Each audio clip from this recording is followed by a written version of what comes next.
안녕하십니까. 오늘은 수요 법회 12연기와 위파사나 교재 299쪽입니다.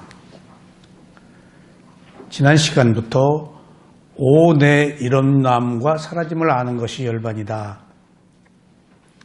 그러니까 바꾸어 얘기하면 오는 몸과 마음의 무더기들, 몸, 느낌, 상, 행, 식, 아는 마음, 5가지 무더기들이 일어나고 사라지는 것을 아는 것이 열반이다 뜻입니다.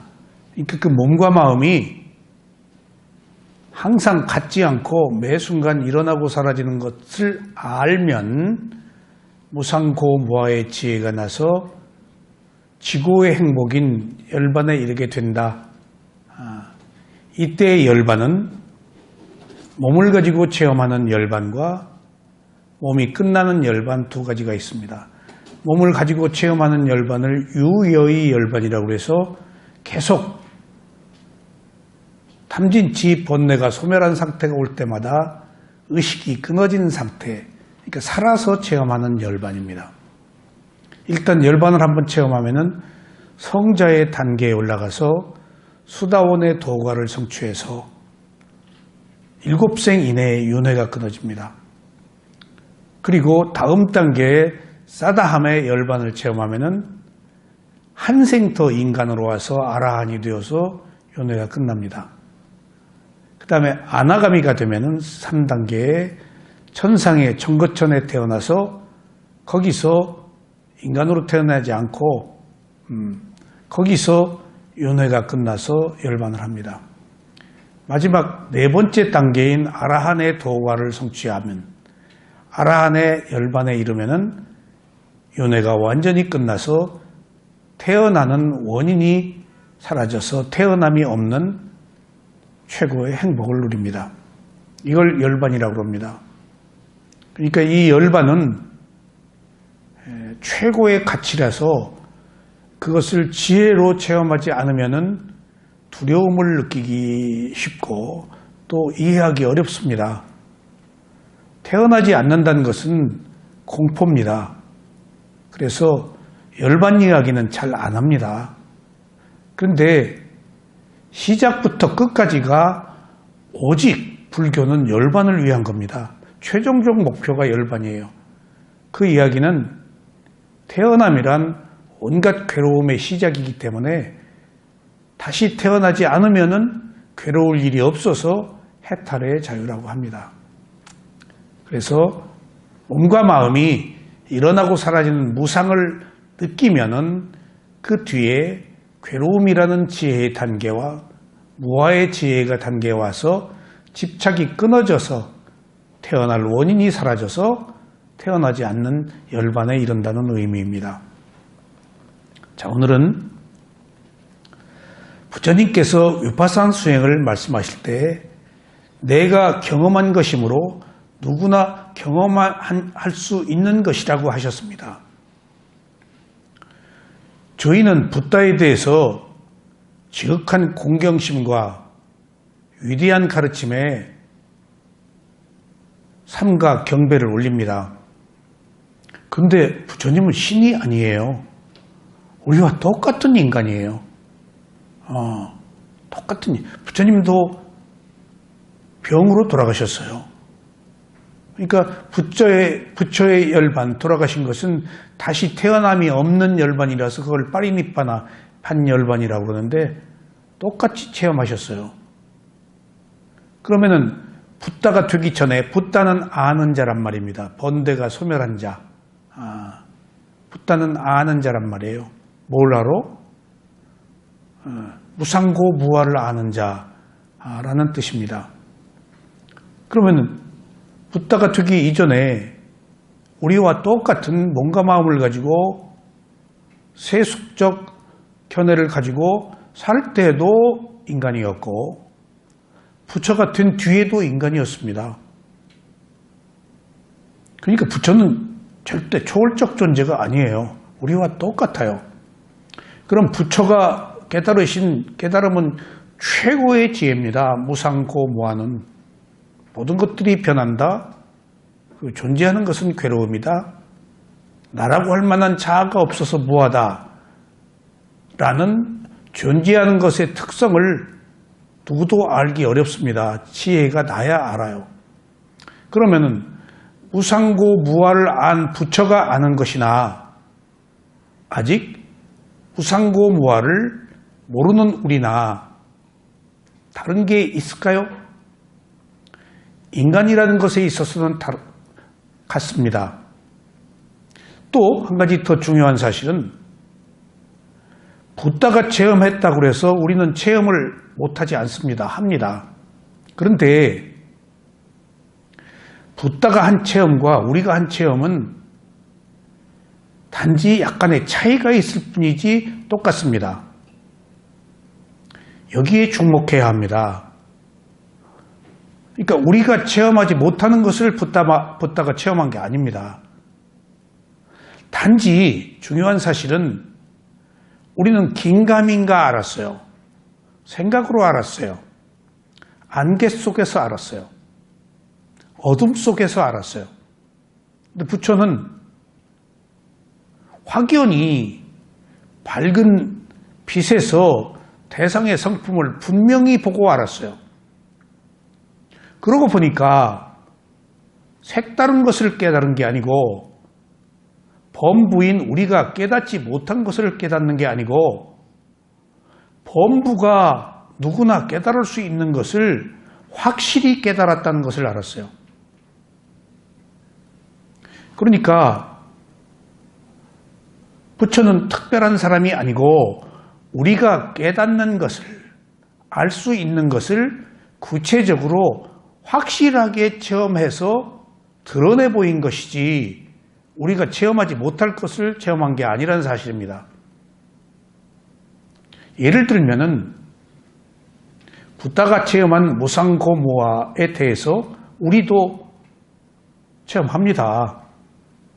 근데 순간에 그치고 말고 그리고 그걸 구수를 엮지를 못하고 한순간에 생각으로 그치지 말기 때문에 그대로 실천하지 못하고 그대로 살지 못하는 것일 뿐입니다. 그러니까 우리가 갈 수 없는 초자연적인 현상계의 어떤 질서가 아닌 인간계에서 인간이 경험하는 것들을 똑같이 경험하고 내가 경험했으니까 너희도 와라. 그런 첫 번째 확신을 주신 뒤에 또 이미 너희도 경험했다라고 그러셨어요. 저는 여기서 굉장한 힘을 얻었어요. 그러니까 특별한 것을 깨닫는 게 아니고 알기 어려운 것을 깨닫는 게 아니고 이미 체험했다. 그래서 안개 속에서 아는 거예요. 생각으로 아는 거예요. 지혜로 알지 않고. 그러니까 언제든지 우리들에게 가능성은 있는 거예요. 제대로 된 방법만 찾으면은. 그래서 부처는 우리가 체험한 방법을 구체적으로 구슬을 꿰어서 보배로 만드는 그런 프로세스, 방법과 과정을 설명하신 분이세요. 없는 것을 만들어서 말씀하지 않으셨어요. 그런 의미에서 붓다라고 해서 저 선반 위에 있는 하늘 위에 있는 천상에 있는 특별한 존재가 아니라는 사실, 우리와 똑같은 인간이라는 사실. 그러니까 모든 종교 중에서 다 신을 믿는 종교임에도 불구하고 부처님은 인간으로서 괴로움을 해결하는 문제를 제시했기 때문에 다른 종교와 이 불교는 확연히 다릅니다. 똑같은 입장에서 경험이 있는 자가 경험을 하고 이 길로 와라. 그리고 이 길은 유일한 길이다. 붓다도 깨달음을 얻고 보니까 역대 붓다들이 똑같은 방법으로 한 인간의 몸과 마음을 알아차려서 무상고무아를 깨달아서 나 없음을 알아서 집착이 끊어져서 더 이상 바라는 것이 해결된 그런 단지 작용만 하는 마음을 가져서 자유를 얻은 거예요. 똑같은 방법으로. 근데 그 방법을 우리도 알게 모르게 체험하고 있었다는 사실이에요. 이게 중요합니다. 저는 여기서 굉장한 힘을 얻었고 또 삶 속에서 우리가 나아가야 될 리얼리티, 실제하는 방법들에 대해서 확신을 가졌어요. 그러니까 막연하게 생각에 그치지 않고 지혜로 딱 보니까 내가 알았던 거야. 그것을 구체적으로 우리가 자기 수행을 통해서 체험을 하고 확신을 갖는 거예요. 그런 의미에서 선언을 하셨다고 말씀하신 겁니다. 이와 같이 부처님께서 스스로 경험하시고 이러한 길이 있으니 와서 보라고 법을 드러내 보이셨습니다. 내가 체험했다, 경험했다. 그러니까 의심하지 말아라. 우리가 5가지 장애 중에 의심이라는 게 있는데 우리는 누구나 의심합니다. 근데 경험한 자가 경험을 해서 이 길로 오라라고 했을 때 확신에 찬 믿음을 가져라.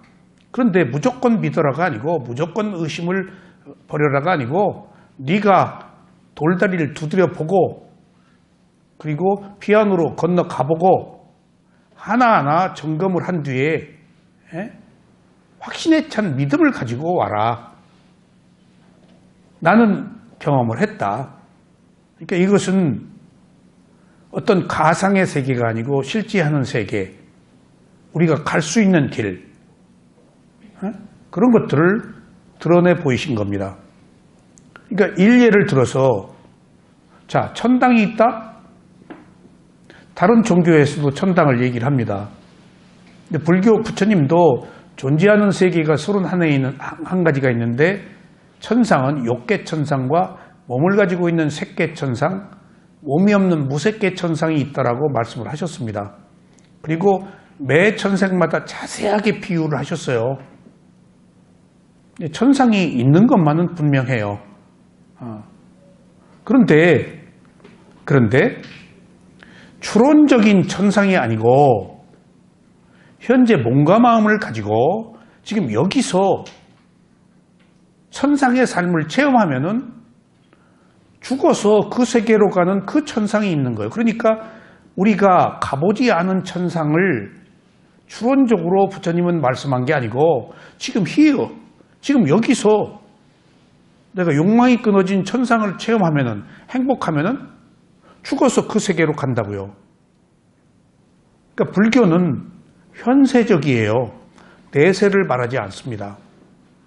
실존적이에요. 그래서 과학이에요. 내세는 알 수가 없는 거예요. 증명할 수도 없고. 근데 그것을 현재 여기서 체험해라. 여기서 내 몸과 마음이 청정하면은 청정을 열반의 마음이라고 그래요. 맑고 깨끗하다. 그러니까 집착이 끊어진 상태니까. 지금 여기서 청정하면 여기서 행복하단 말이에요. 그러면 여기서 행복한 것을 원인으로 지금 이후나 다음 생에 똑같은 세계로 가면은 그것이 원인과 결과와 윤회예요. 그러니까 어떤 그 상상의 세계가 아니고 실제하는 세계, 그것을 현재 여기서 경험해라. 더 중요한 것은 사소하게 경험한 것을 이제 구체화시켜서 조금 더 지혜로 알아서 번뇌를 끊어야 된다라는 얘기입니다. 그러니까 어리석음은 움켜쥐는 것이고 지혜는 끊는 거예요. 생각은 지적 사유라서 안개 속에 있는 거라서 아직 확실히 모르니까 움켜쥐어요. 근데 지혜가 나면은 밝은 곳에서 사물의 이치를 확연히 볼 수가 있어서 아니까 끊는 거예요. 탐진치를. 모르면은 탐진치가 맛이죠. 버릴 수가 없죠. 그 힘으로 살죠. 근데 알면은 탐진치가 모든 괴로움의 원인이네? 라고 알아서 알기 때문에 끊는 거예요. 그래서 어리석음은 움켜진다, 지혜는 끊는다라는 뜻이 있어요. 그러니까 우리는 알았던 것을 끊지 못했잖아요. 생각이었기 때문에. 예? 금연한다 그러고, 술 안 먹는다 그러고, 안 한다 그러고, 그 이튿날, 예? 저도 생명의 불이 꺼질 뻔한 큰 사고를 경험했는데, 바람직하지 않습니다. 젊은 시절에. 그래서 거의 죽음 직전까지 갔는데 차가 대파되고, 그리고 나서 다시는 술 안 먹는다, 이제. 다시는 죽음까지 갔다 왔기 때문에 일주일 만에 술 먹었어요. 일주일 만에 술 먹었어요. 그런 것이 세속이에요. 그러니까 죽음의 리얼리티 실체를 문 앞까지 갔는데 살아와서 내가 맹세했지 다시나 일주일 만에 그게 내가 아니에요. 내가 지혜가 나지 않았기 때문에. 그러니까 우리는 끝없이 똑같은 것을 되풀이할 수밖에 없어요. 사유의 세계에서는, 지식의 세계에서는, 관념의 세계에서는 지혜가 나서 조금씩 확실히 확연하게 진실을 보면은 이제 조금씩 끊는 것들이 거듭된다는 거예요. 그러니까 위파사나 수행을 하면은 사람들이 냉정해진다 라는 얘기를 한다고 그래요. 그런데 여기서 주목할 것은 냉정해진 게 아니고 조금 이성적이어진 겁니다. 정에 끌려서 이것도 저것도 끊고 맺고 하는 것도 없이 질질 끌려다니다가 이제 보는 힘이 생겨서 제자리를 찾아가는 과정에 살아온 습관대로 살지 않고 조금씩 다른 습관을 살기 때문에 자기를 알아차려서 제어하는 힘이 생기기 때문에 가족들이나 남은 냉정해졌다. 사실은 냉정해진 게 아니고 이성적이어진 거예요.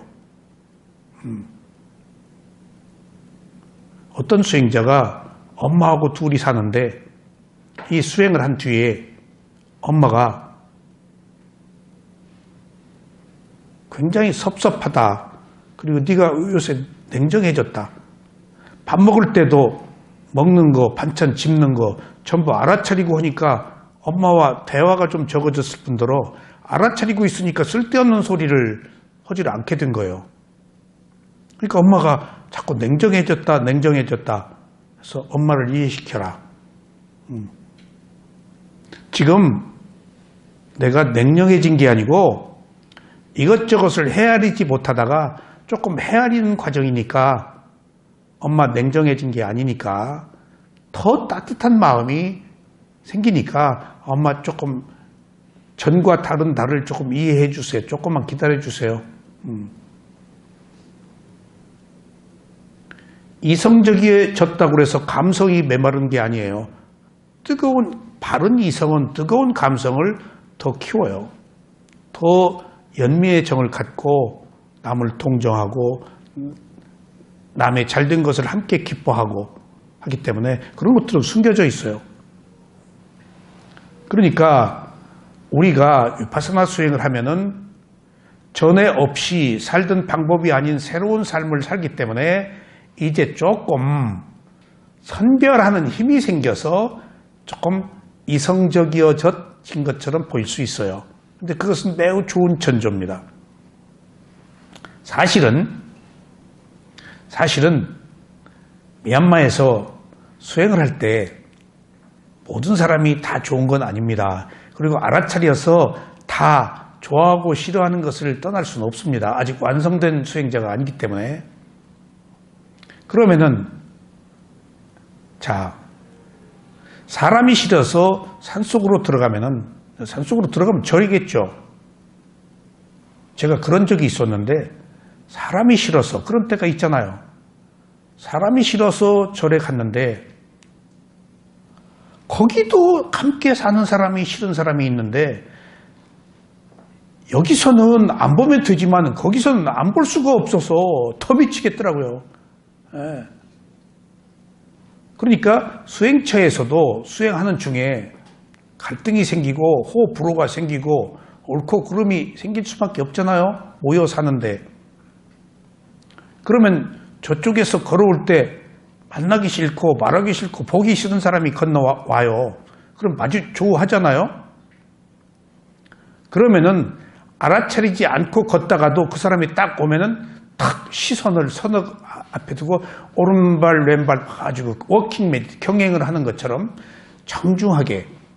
그러면은 서로 인사를 안 하고 가도 수행을 하고 가니까 그거 이게 편리한 거더라고.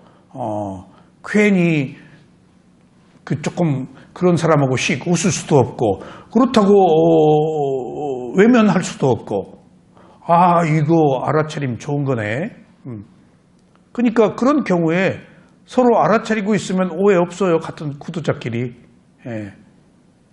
그러니까 이 알아차림이라는 것이 있으면은 자기를 추스려서 사는 방법이 아닌 새로운 삶의 방법, 그런 것들을 만들어서 보지 못하는 것들을 본다는 얘기입니다. 그래서 우리가 막연하게 생각으로 알았던 것을 이제 자기 내면을 통찰하니까, 그리고 무언가를 바라고 보았는데 알아차림이 있으면 바람이 없기 때문에 바라지 않고 보니까 법의 성품을 보는 것이 빨라졌어요. 그래서 그게 알아차림의 위대한 힘이에요.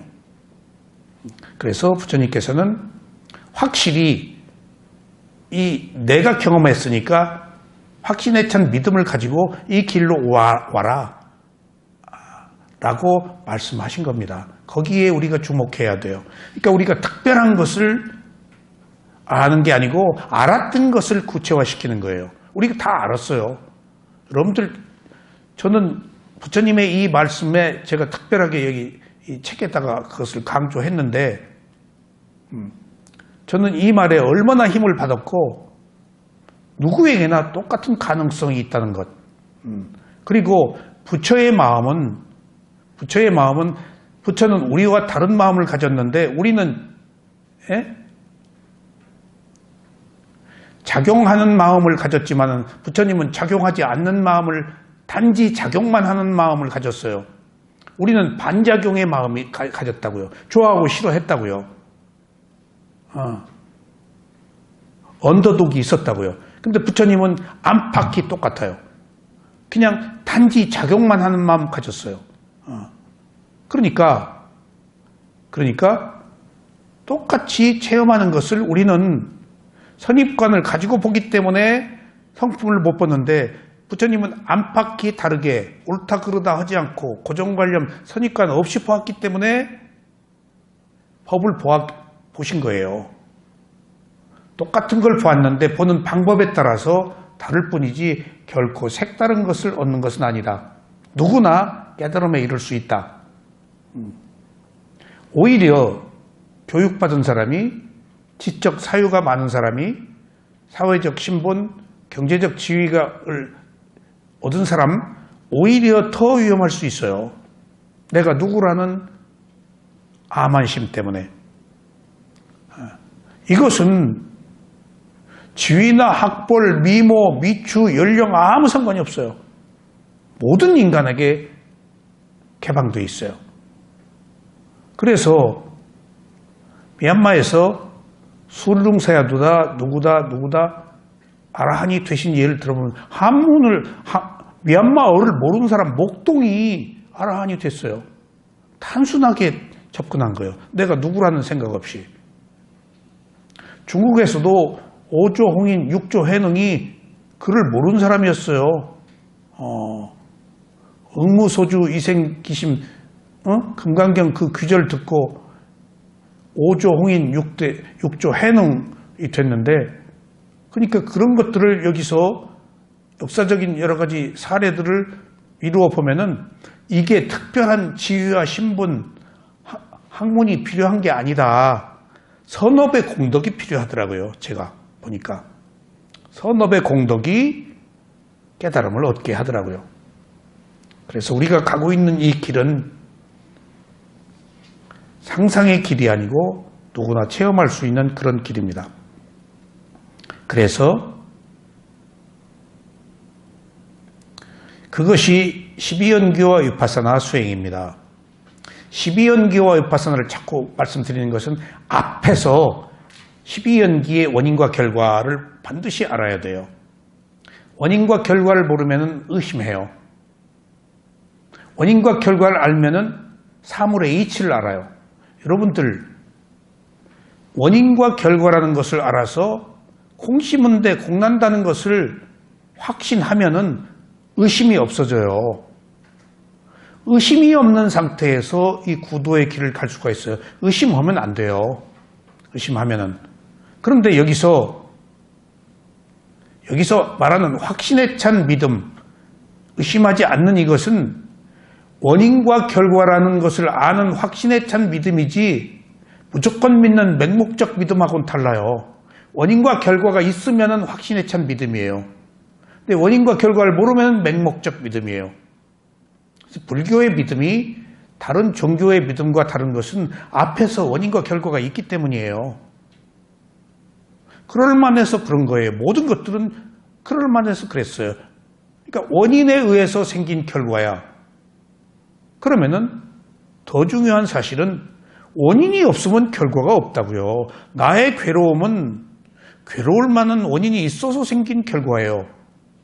지금 우리가 할 일은 괴로움이 원인이 있어 생긴 결과라면 지금 괴로울 원인을 현재 안 만들면 지금 이후에 괴로움이 없다고요. 그게 수행이에요. 이건 현실적인 문제이잖아요. 그것은 증명할 수 있잖아요. 여기서. 미래에 어디 간다 하고 다른 거예요. 이건 이 자리에서 내가 체험해야 하는 거예요. 이게 깨달음이에요. 해탈이고 추론적인 게 아니고 현세적인 것이고 죽어서 어디 간다가 아니고 여기서 체험해야 해요. 여기서 천국을 체험해야 돼요. 여기서 지옥을 체험하잖아요. 내가 괴로우면 그게 지옥이에요. 혹자는 여기에 천국이 있지 여기에 지옥이 있지 죽어서 천국과 지옥이 없다 라고 어떤 분이 얘기하시는데 그건 경전을 안 읽으신 분 얘기예요. 존재하는 세계에 31개의 세계에서 지옥, 축생, 악귀, 아수라, 인간, 욕계, 색계, 무색계 그것을 도합 자세하게 분류한 것이 31개의 세계예요. 이미 자세하게 설명해 놓으셨어요. 그리고 거기에 수명까지 그 위에 천상은 화생이에요. 탁 태어나고 탁 죽어버려요.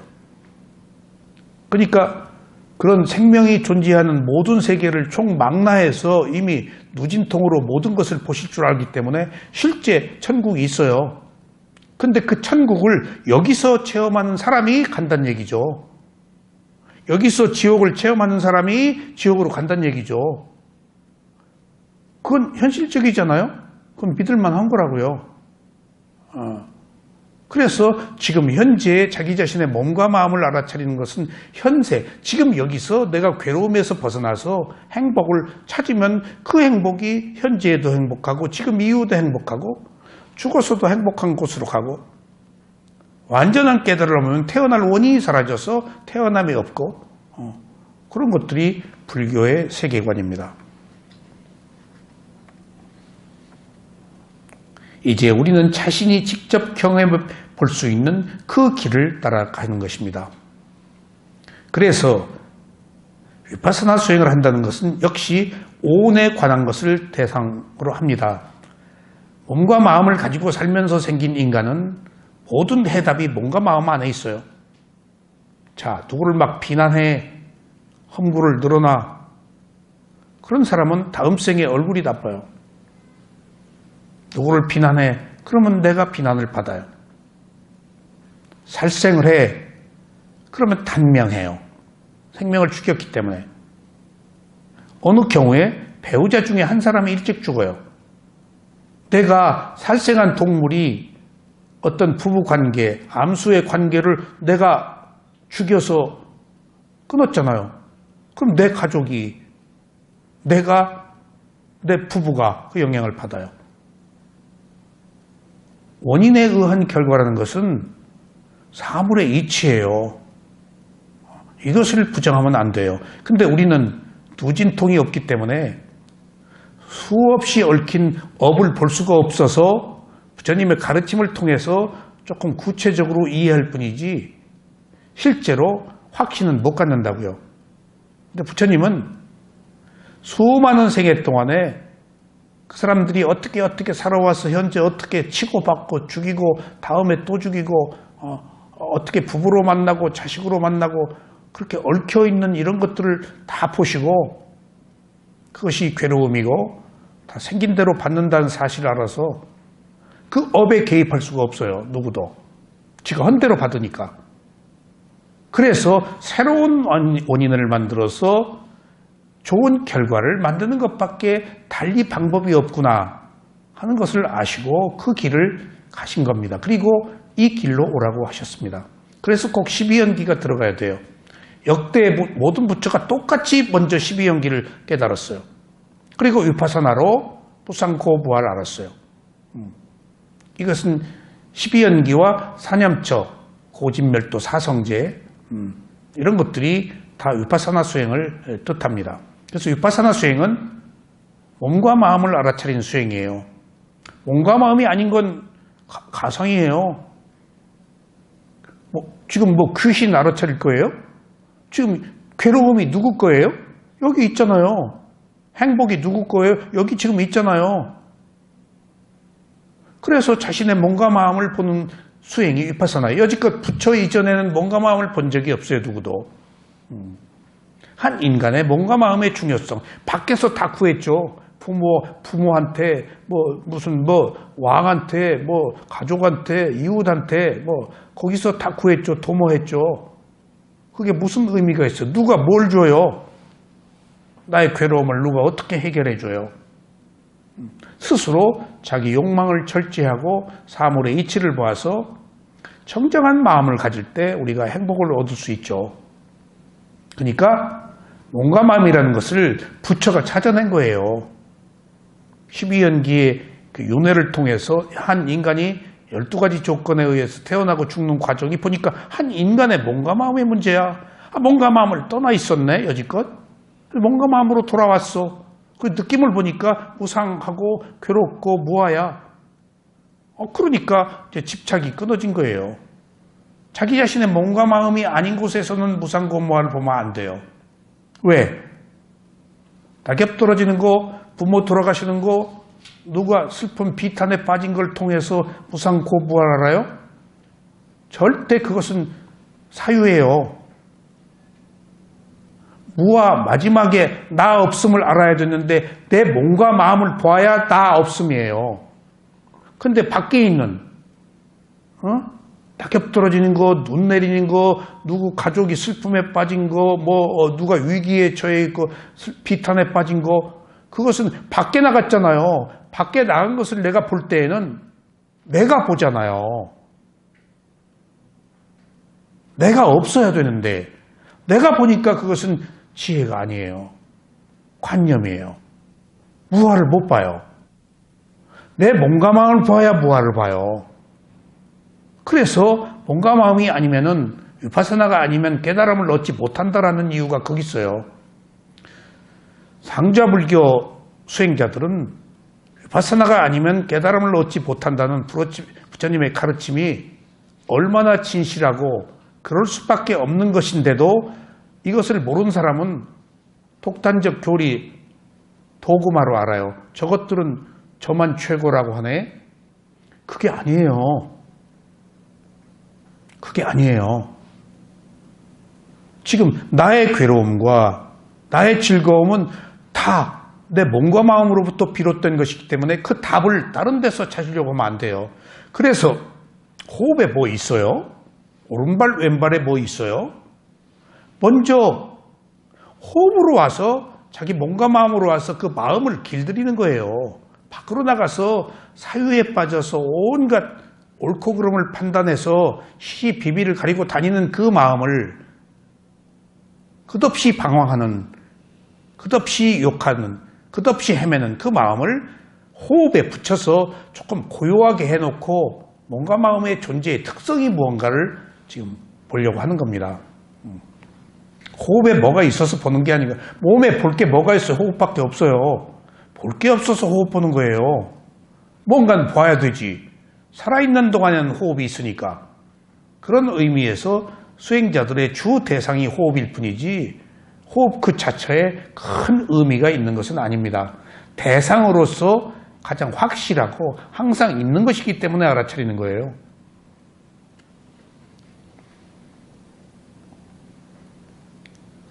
위파사나 수행을 한다는 건 역시 오온에 관한 것을 대상으로 합니다. 오온을 벗어난 것은 관념입니다. 위파사나 수행은 관념을 벗어나 실제하는 현상을 통찰하여 번뇌로부터 자유로워지는 것입니다. 여러분들이 괴로운 일이 있어요. 그러면 그 괴로움에서 못 벗어나서 고통스러워요.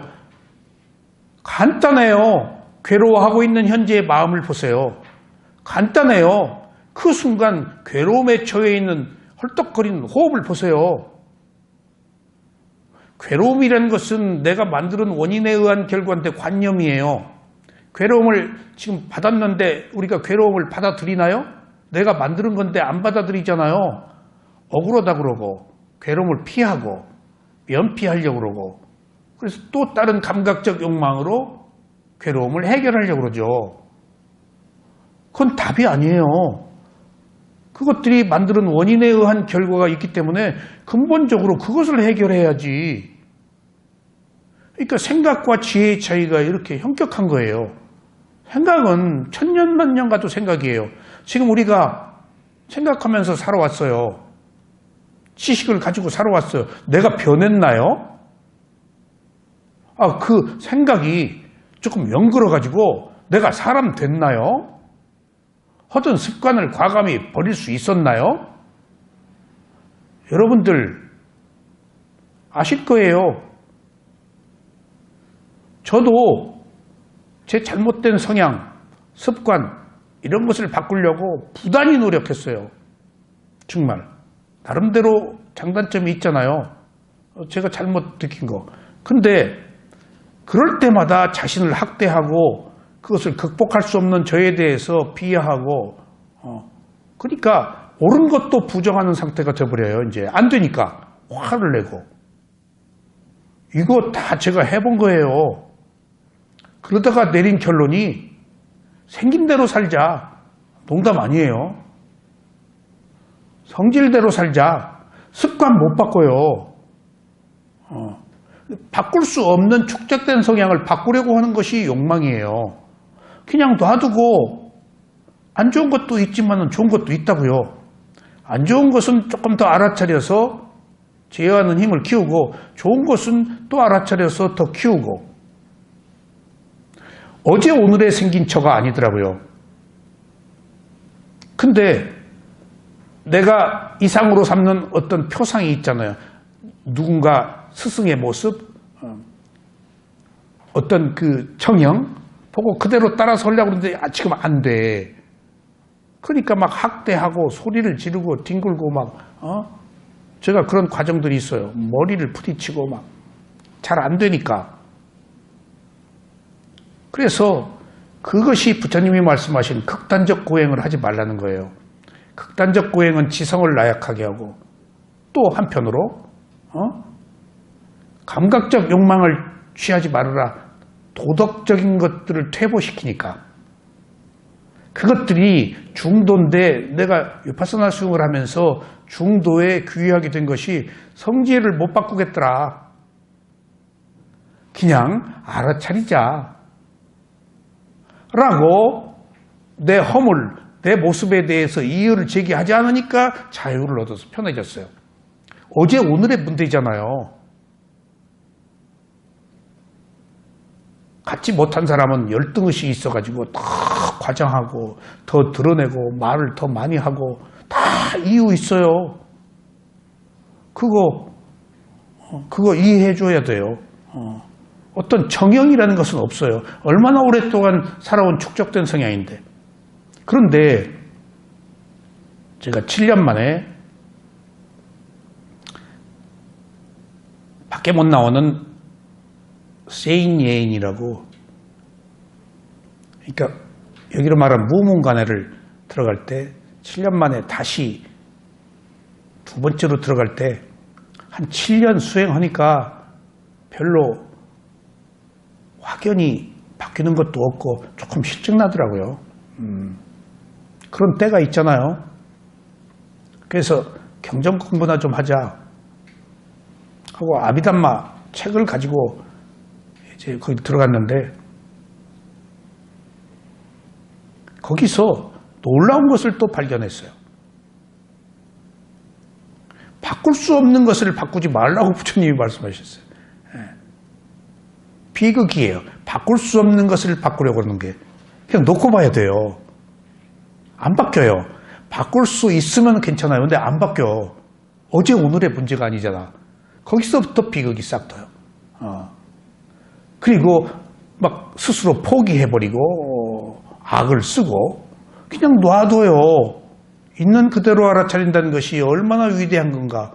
비극은 바꿀 수 없는 것을 바꾸려 하는 게 비극이에요. 욕망으로 바꾸려고 한다고요. 흙탕물 없애려고 흙탕물을 끼얹는 거예요. 되겠어요?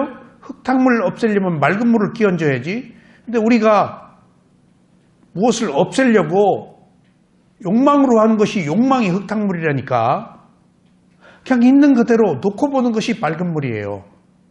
위파사나가 그런 거라니까요. 특별한 게 아니고 놓고 보는 거예요. 개입하지 않고 보는 거예요.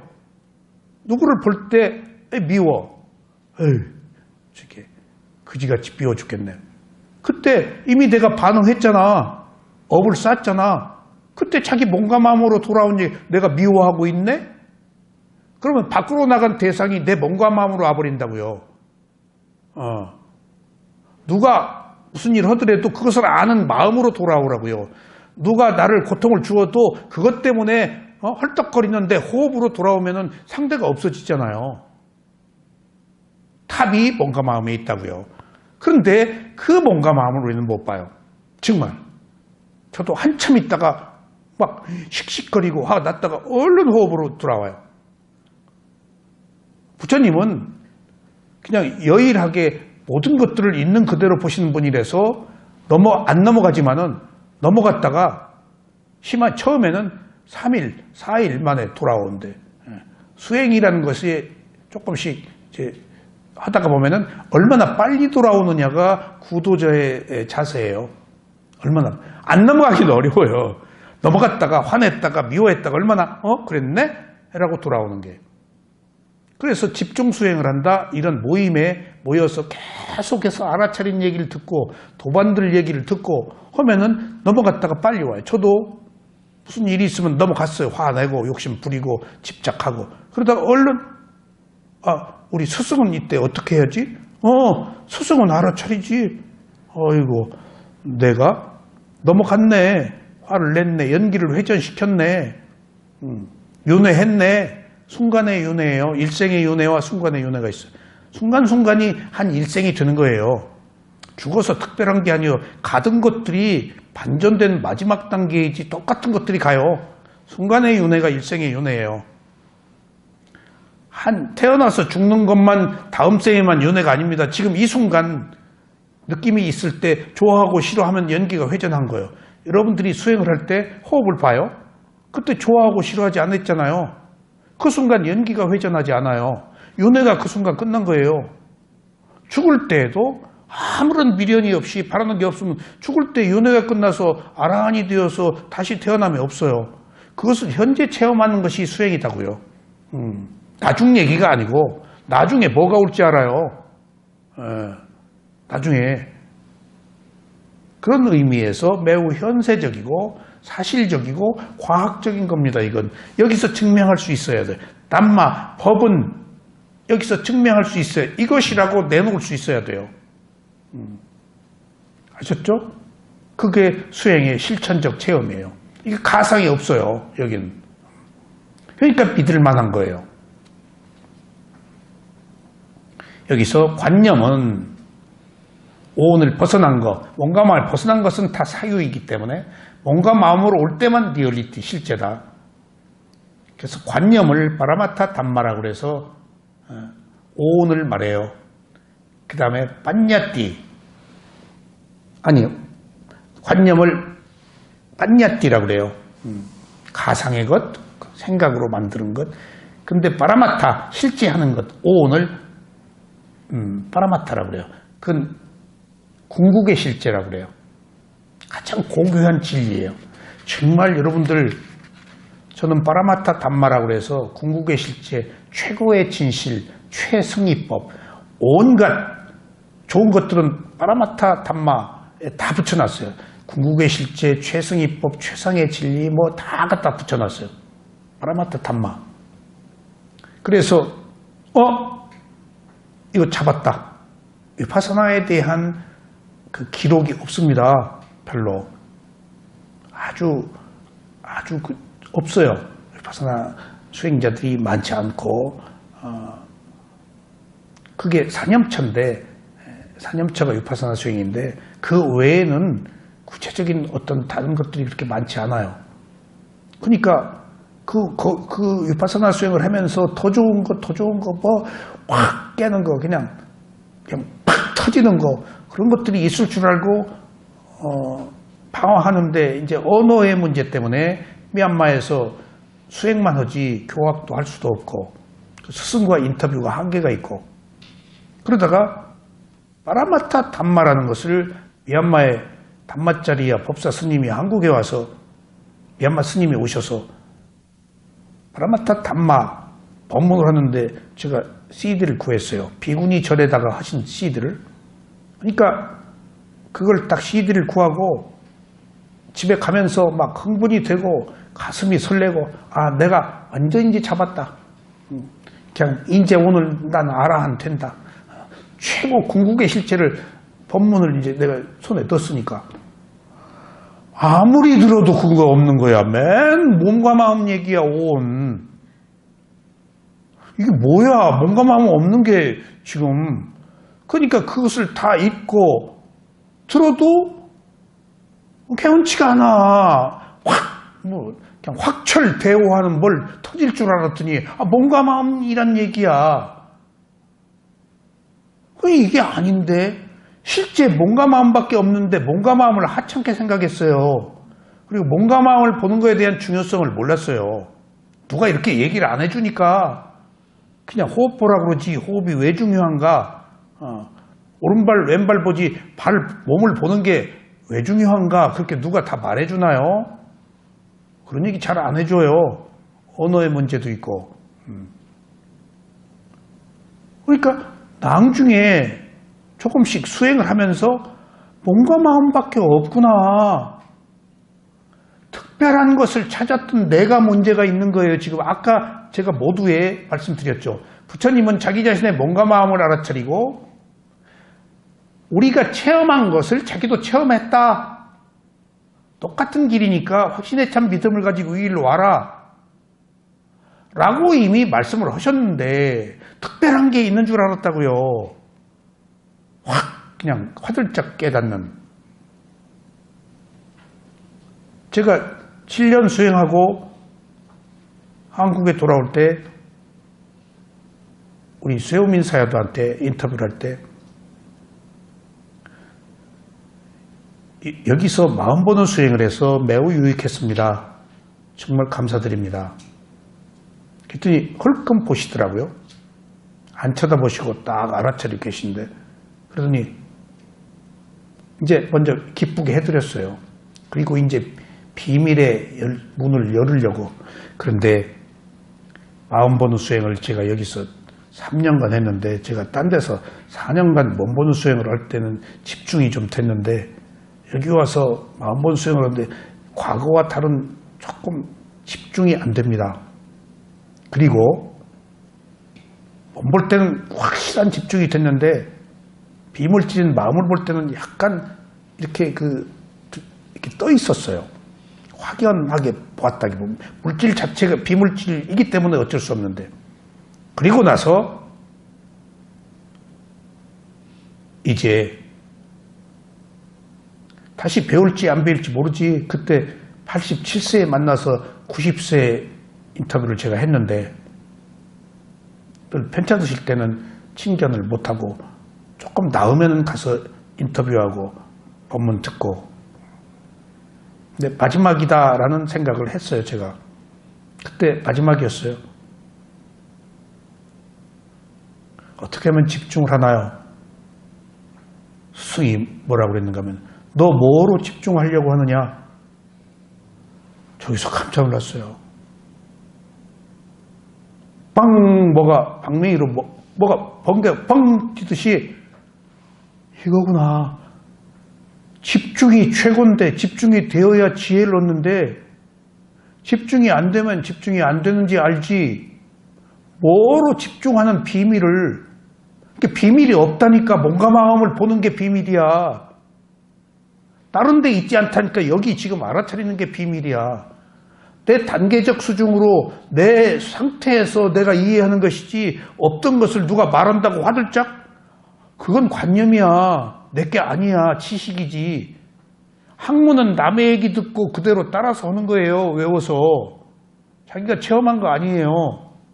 그러니까 여러분들, 학위 논문은 남의 것을 갖다 쓰면 뭐예요? 표절이지. 그러면 박사학위 떨어지고 교수하고 온갖 이제 국회의원도 그만둬야 되고 온갖 똥물을 뒤집어서 관념의 세계에서 남의 얘기 갖다가 자기 얘기처럼 한 거. 인용을 해야 된다 이거 아니야. 누구 거라고. 그 얘기가 자기 게 아니야. 인용했을 뿐이지. 그러면 그 책을 쓴 사람은 체험했을까? 그 사람도 남의 얘기 갖다 쓴 거야. 그러면은 표절이 세속에서는 범죄이지만은 이 깨달음의 세계에서는, 위파사나 수행의 세계에서는, 몸과 마음을 알아차리는 세계에서는 표절이 위대한 거야. 토시도 틀리지 않고 표절을 수록 필요한 거야, 이게. 다른 외수가 없으니까. 그대로 할 수가 없잖아, 아직. 그대로 하고 싶어도 못해. 안 돼. 남의 얘기 갖다 하는 것하고 달라. 그대로 따라서 하는 것하고 달라. 그러니까 훌륭한 스승 밑에서 5년간 있어야 되는 이유가, 5년간 자기 성찰도 뿐더러 내가 어떤 리미터 표상이 아니고 스승의 가르침을 거기서 체험해요. 스승의 언행, 말. 제가 5년 만에 비구가 얼마나 위대한 삶인지, 처음에는 건성으로 알았는데 거기서 비구 생활 5년 하다가 보니까 비구의 삶의 진실이 보이고 지혜의 눈이 뜨이기 시작하고, 그리고 스승을 나도 모르게 흉내내더라고요. 스승을. 그러면서 닮아가는 거예요.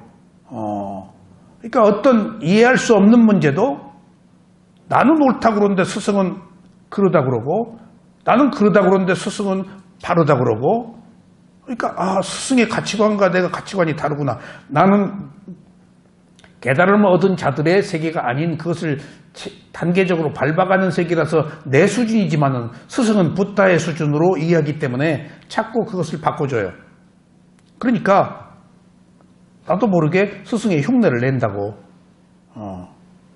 그러면서 닮아가더라니까. 이게 하루아침에 되는 게 아니더라고요. 그래서 관념과 실제에서 자기 자신의 몸과 마음을 알아차릴 때만 실제고, 역사다, 무슨 전통이다, 남의 얘기다, 전부 관념이에요. 누가 어째서 어쨌더라. 부처님도 그런 얘기를 해요. 질문을 해요. 그럼 부처님이 들었어요. 그게 누구 얘기냐? 까다로운 질문을 한다고요. 그러면 내가 알았습니다가 아니야. 들었습니다. 그럼 다시 물어요. 들은 그 사람은, 당신한테 얘기한 그 사람은 자기 얘기였느냐, 그 사람도 들은 이야기냐, 그러면은 그 사람도 내가 들은 것처럼 그 사람도 듣고 얘기했을 겁니다. 그러면은 들었던 그 사람한테 얘기한 그 사람은 또 자기 얘기냐, 들었던 얘기냐, 이제 자꾸 그 질문을 던져요. 그러면 그 사람도 들었을 것 같습니다. 그게 관념이에요. 들었던 얘기가. 카더라, 무엇이 어째고 어쨌다. 역사, 방편적 설정이에요. 강자의 논리로 써요. 진실은 그런 것들과 달라요. 예. 그러니까 그런 가설에 우리는 목매고 산다고요. 어떤 민족적 문제, 흑인과 백인의 문제, 한일의 문제, 남한과 북한의 문제, 모든 것들이 고정관념에 의해서 우리가 지배받고 있지 한 인간의 내면의 진실로 우리가 대하나요? 선입관을 가지고 다 대하죠. 어떤 의사를 만났는데 치료할 일이 있어서 옛날 얘기입니다. 몇십 년 전 얘기입니다. 근데 그분은 내가 조금 불편했어요. 액센트가 이북말을 쓰더라고요. 무슨 얘기 끝에? 나는 따라지예요.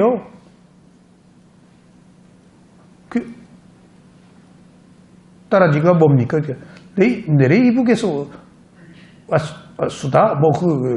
의사인데 지금 탈북자가 아니야. 이제 강한 사투리를 쓰는. 서너 차례 그런 얘기를 했는데 뭐 때문에 저걸 자꾸 강조하는지 내가 이해가 안 가. 내가 이북이냐 남한이냐 그런 것들을 따질 사람도 아니고 따질 이유인데 자기 컴플렉스야. 자기 과시일 수도 있고 이북에서 내려왔다는 게 과시는 아니겠지. 어떤 자기적 문제가 있겠지. 그걸 왜 자꾸 드러내지? 그냥 말하지.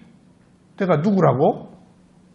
말할 필요 없지. 그냥 처해진 사안을 이야기하면 됐지. 그래서 거기 그 병원 가다가 안 갔어요.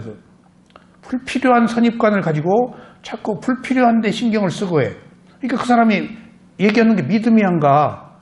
따라지 얘기를 뭐로 자꾸 해. 자기 열등의식을 자꾸 드러내는 거 그거 안 좋은 거예요. 그냥 할 이야기를 하면 되지. 그러니까 관념과 실제에서 우리는 너무나 많은 관념들을 가지고 내가 누구라는 생각 거기에 사로잡혀 있어요.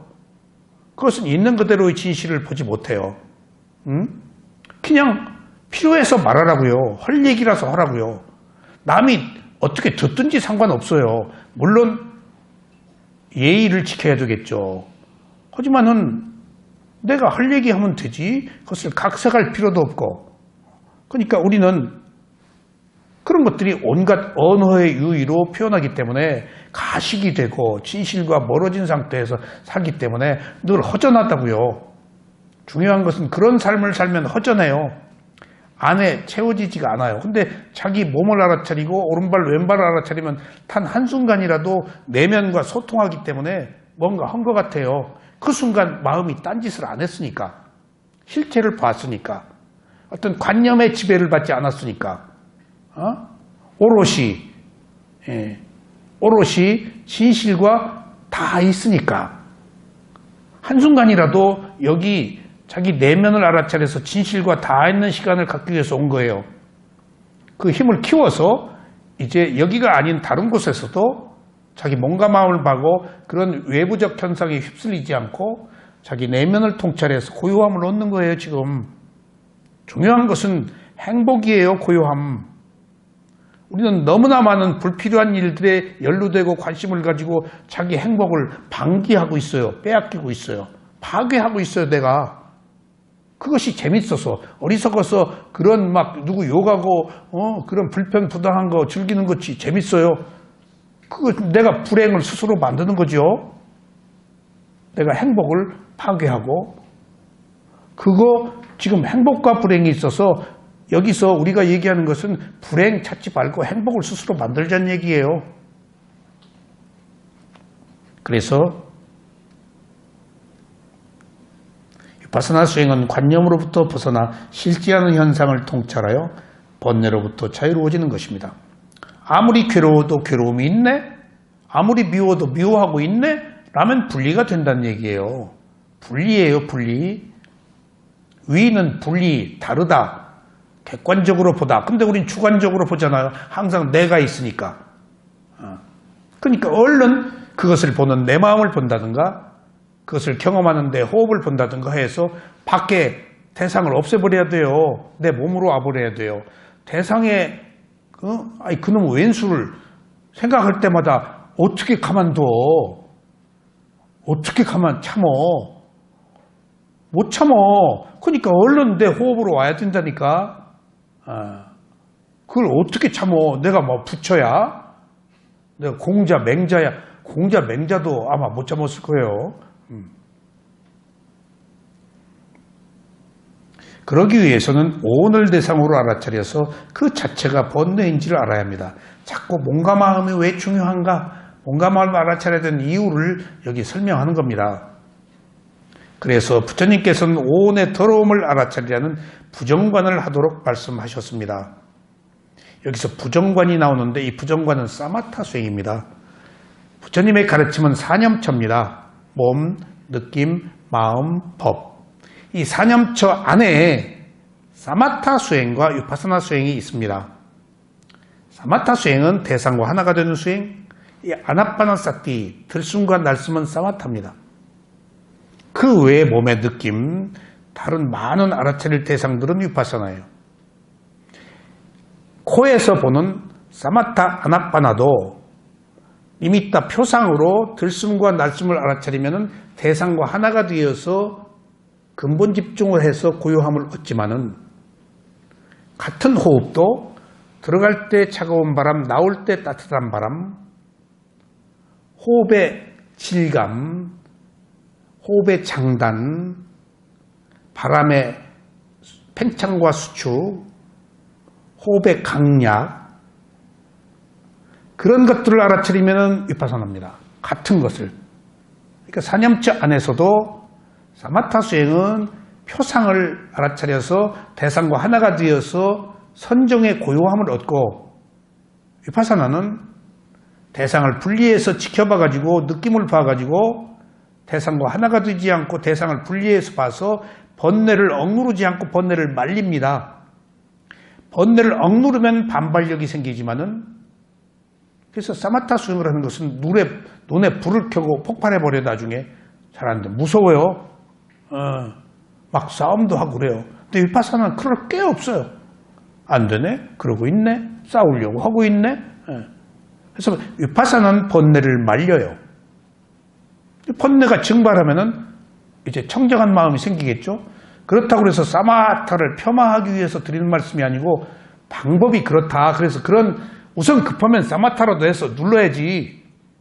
그리고 나서 부처님도 사마타하고 비상, 비비상 처청까지 가고 인간이 갈 수 있는 최고의 경지를 사마타로 다 올라가셨어요. 그리고도 행복이 무엇인지 자기 의문을 풀 수가 없어서 6년간 고행을 했어요. 그리고 마지막에 위파사나를 찾았다고. 6년 고행이 사마타였어요. 그리고 이것으로 안 된다 하고 대상을 분리해서 보는 몸과 마음을 알아차린 수행으로 무상고 무아의 위대한 진리를 깨달은 거예요. 그래서 수행은 사마타와 위파사나가 함께 있다. 근데 그 사마타 수행 중에 하나가 여기서 부정관입니다. 자, 여러분들 지금 수행 방법으로 부정관이라는 게 나왔습니다. 이게 사마타 수행이라고 말씀을 드렸습니다. 저는 왜 부처님이 사마타 수행에 부정관을 하도록 하셨을까? 이거 잘 압니다. 안 합니다. 부정관. 나중에 몇 년 만에 부처님이 참으로 위대하시도다. 부정관을 하게 한 그 참뜻을 알고 제가 전율이 오더라고요. 왜냐? 왜 부처님이 몸의 더러움을 알아차리는 부정관을 하도록 하셨을까? 이게 허라면 하는 거지만은 왜 이런 수행이 나왔을까를 탁 지혜로 알게 될 때에는 천율이 와요.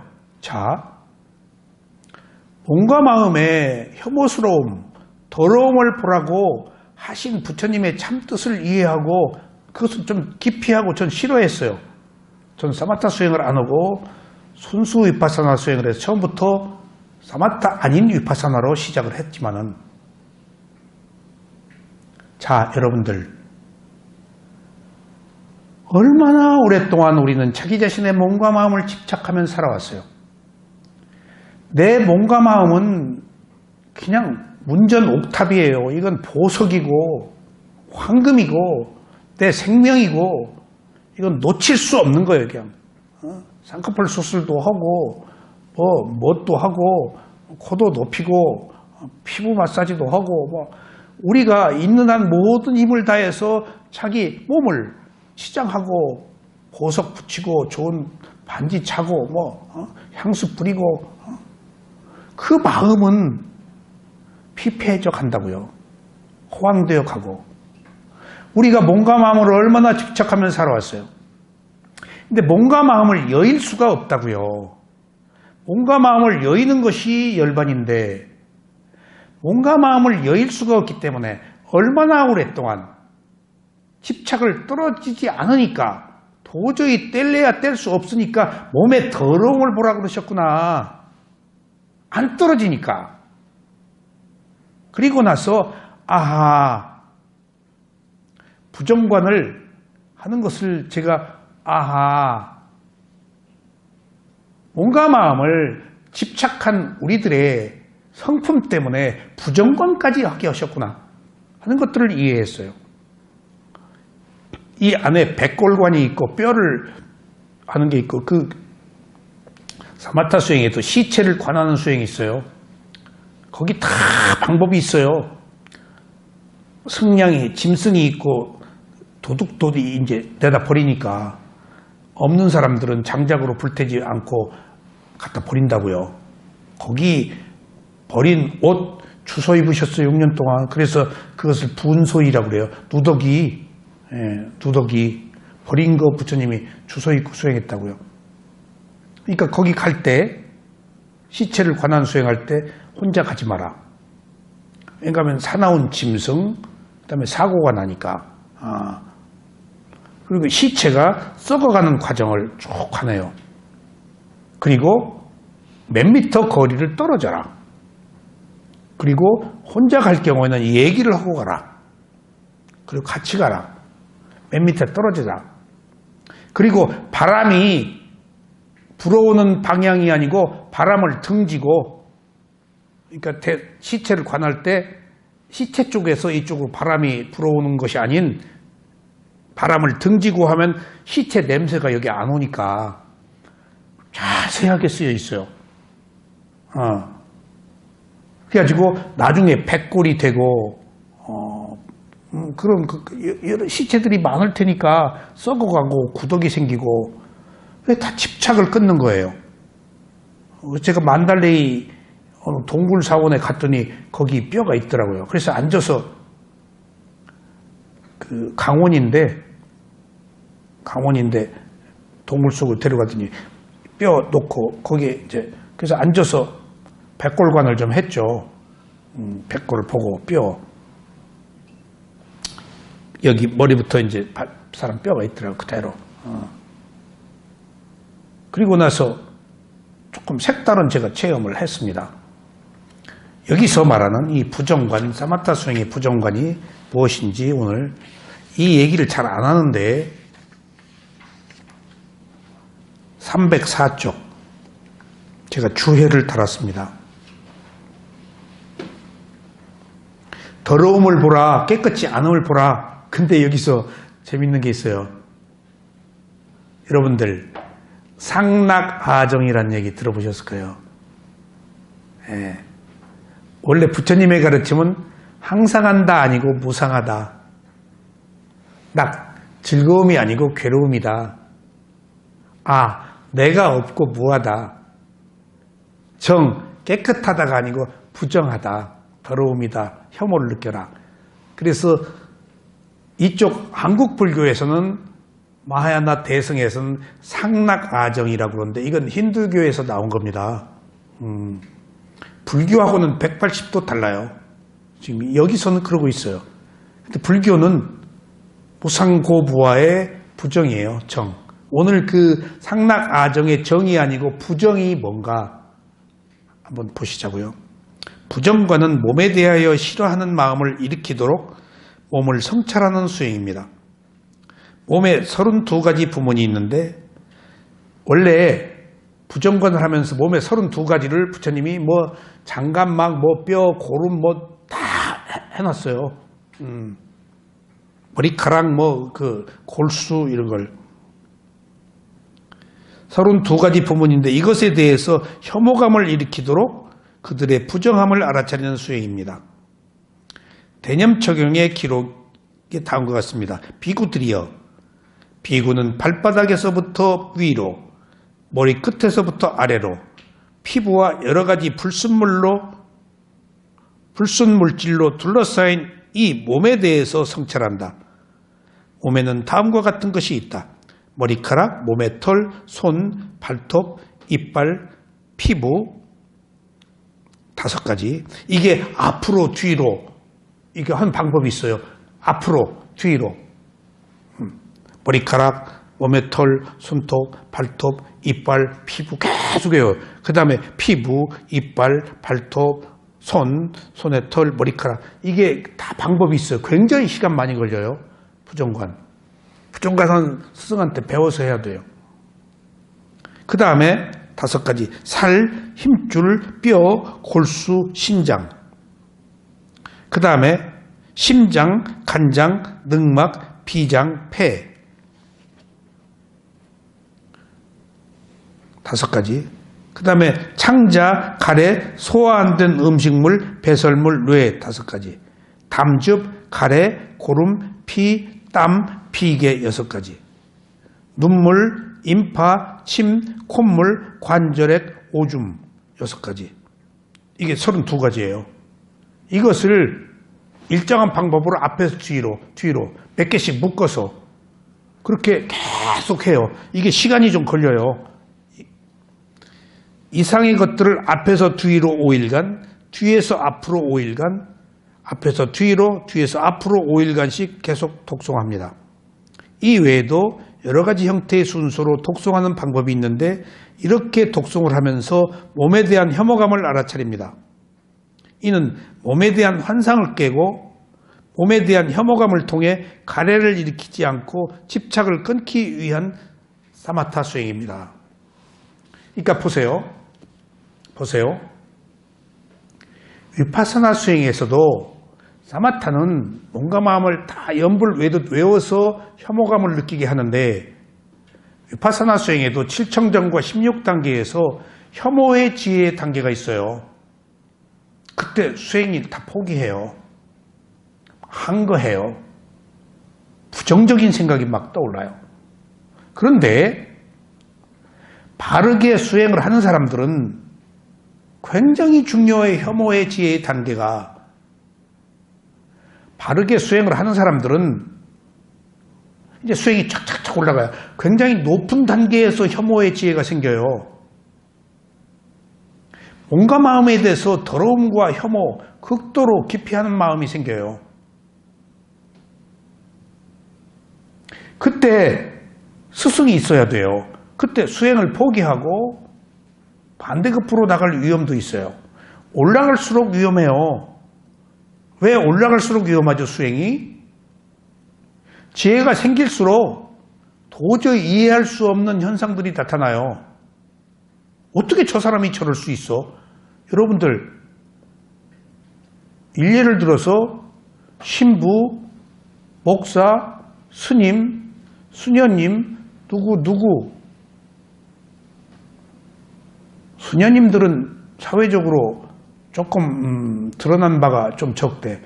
일단 성직자라고 하는 분들이 뜻하지 않은 사건에 연루되어서 반사회적으로 반인륜적이고 반도덕적인 일들이 이따금씩 역사적으로나 현실적으로 나타난다고요. 더 청정해야 될 사람들이 남 못지않게 남과 똑같이 어떻게 보면 남보다 더 못하게 청정하지 못한 것은 뭘까요? 작용에 대한 반작용이에요. 나는 누군데, 나는 좋아야지. 그러니까 자기를 인위적으로 청정을 억지로 만들려고 할수록 자기 내면에서는 반발력이 생겨요. 그러니까 어느 순간에 제어가 안 되는 그런 탈선을 해버려요. 여러분들 이해하셔야 돼요. 그거 이해하셔야 돼요. 저는 수행을 하기 때문에 이해합니다. 7청정과 16단계의 지혜에서 위험한 고비들이 있어요. 그래서 혼자 못 가요. 스승한테 인터뷰를 받아야 돼요. 오픈하고 다. 실제 수행을 할 때 어느 정도 오픈되어 있는가 하면은 젊은 비구한테 수행을 배울 때 수행자들이 나 어떤 스님 사랑한다고 인터뷰도 해요. 내가 그런 사람 하나, 내 작은 스승이 나한테 그 얘기를 해줘요. 누가 누구를 좋아한다. 그래서 알아차리라고 했더니 3일 만에 이제 됐다고 그러더래. 그 사람이. 그렇게 오픈하면은 답을 줘요. 어떻게 해라. 어떻게 해라. 알아차리라고. 그때 자기가 제어가 안 돼요. 그래서 혐오의 단계라는 것이 있기 때문에 여기서 사마타 수행으로 부정관을 해서 몸에 더러움을 느껴서 집착을 끊도록 하는데 위파사나 수행에서도 혐오의 지혜 단계에 가서 수행을 그만둘 수도 있다고 그랬죠? 수행이 더 가속화돼요. 굉장히 중요한 터닝 포인트예요. 혐오스럽기 때문에 이미 선으로 가는 가속도가 붙었어. 그러니까 어느 정도 지혜가 성숙됐어. 근데 그런 것들이 어느 순간에 막 혐오스럽고 저주하고 막 두렵고 하는 것들이 딱 나타났을 때 거꾸로 그것이 가속도가 되어서 수행이 매우 빠르게 더 진전이 되는 사람들이 있어요. 혐오스럽기 때문에 혐오에서 벗어나려고 밑바닥을 본 거야. 밑바닥을 보았기 때문에 다시 밑바닥으로 가지 않고 아직 해결되지 않은 밑바닥에서 벗어나기 위해서 오히려 더 강력한 에너지를, 더 강력한 위리와 노력을, 더 강력한 알아차림을 집중한다고요. 그래서 이때 스승이 필요해요. 그러니까 항상 우리들의 위기는 항상 반전의 기회야. 그리고 그 위기가 아니에요. 반전시키라고 나타난 거예요. 와서 보라고 혐오가 나타난 거예요. 혐오해서 혐오에 넘어가고 사람들을 아주 모든 걸 물러서고 그만두라고 혐오가 나타난 게 아니고 혐오가 있으니까 와서 보라고 극복하라고. 근데 우리는 극복하고 반작용으로 싸우고 하지 말고 있는 그대로 봐서 사실은 피치 못할 불가피한 본능이라고 알 때, 그걸 받아들일 때 우리는 그것을 극복할 수가 있다고요. 자, 마지막으로 더 높은 단계에 가서 전에 없이 미세하게 나타나는 현상들은 나타날만 해서 나타났어요? 나타날 이유가 없는데 나타났어요? 나타날만 해서 나타났죠? 그러면은 상당히 수행을 하고 어느 정도 성숙되었음에도 불구하고 그런 것들이 나타났다는 사실은 무엇을 의미하느냐? 여러분들 여기에 포커스를 맞추셔야 됩니다. 왜? 우리들의 의식 속에 깊숙이 박혀있는 축적된 성향, 본능적인 것, 잠재의식, 그런 것들 중에 미세한 현상이 겉으로 드러난 거예요. 좋은 거예요. 나쁜 게 아니고. 구도자의 그런 일탈해서 문제이지만은 최수였네 라고 볼 수도 있다고요. 저는 몇 년 전에, 벌써 몇 년 됐네, 눈만 뜨면 저녁까지 온갖 매스미디어가 어느 특정한 권력을 가진 사람한테 승냥이처럼 물어뜯어가지고 그냥 하루하루 똥침막대기가 되고 바른 길이 있는데 저 사람은 안 가네. 나는 출세가는 입장에서 다 시인하고 내가 잘못했다 하면 될걸. 그 길을 안 가. 그 아무나 가지 못하지. 거기까지 올라가기에는 얼마나 관념들에 의해서 올라갔는데 그 관념을 버릴 수 있을 것 같아? 그런데 나는 다른 면을 봤어요.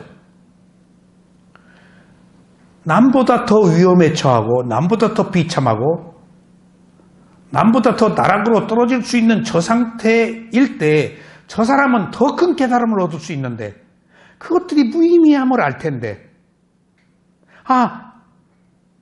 그거 한순간에 던져버리면 자유인데 턱 벗어나면은 저 사람이 저걸 못하네. 보통 낮은 지위의 사람은 벗어나 많아야 눈감 땡감이야. 근데 최고의 지위에 올랐어. 더 이상 없어. 그렇다고 한다면은 그것조차 과감히 버릴 수 있을 때 남보다 깨달음을 더 얻을 수 있는 터닝포인트인데 변곡점인데 지금 기회인데 나보다 더 좋은 기회인데 나보다 더 좋은 기회인데 결국은 누구도 그것을 못하지. 근데 나는 그 기회를 봤다고요. 그 기회를 봤어요. 인간은 위기 앞에 반전의 기회가 있구나. 고통 없으면 새로운 빛이 없어요. 고통 속에서 새로운 빛을 찾지 괴로움이 있어서 새로운 빛을 찾는 거예요.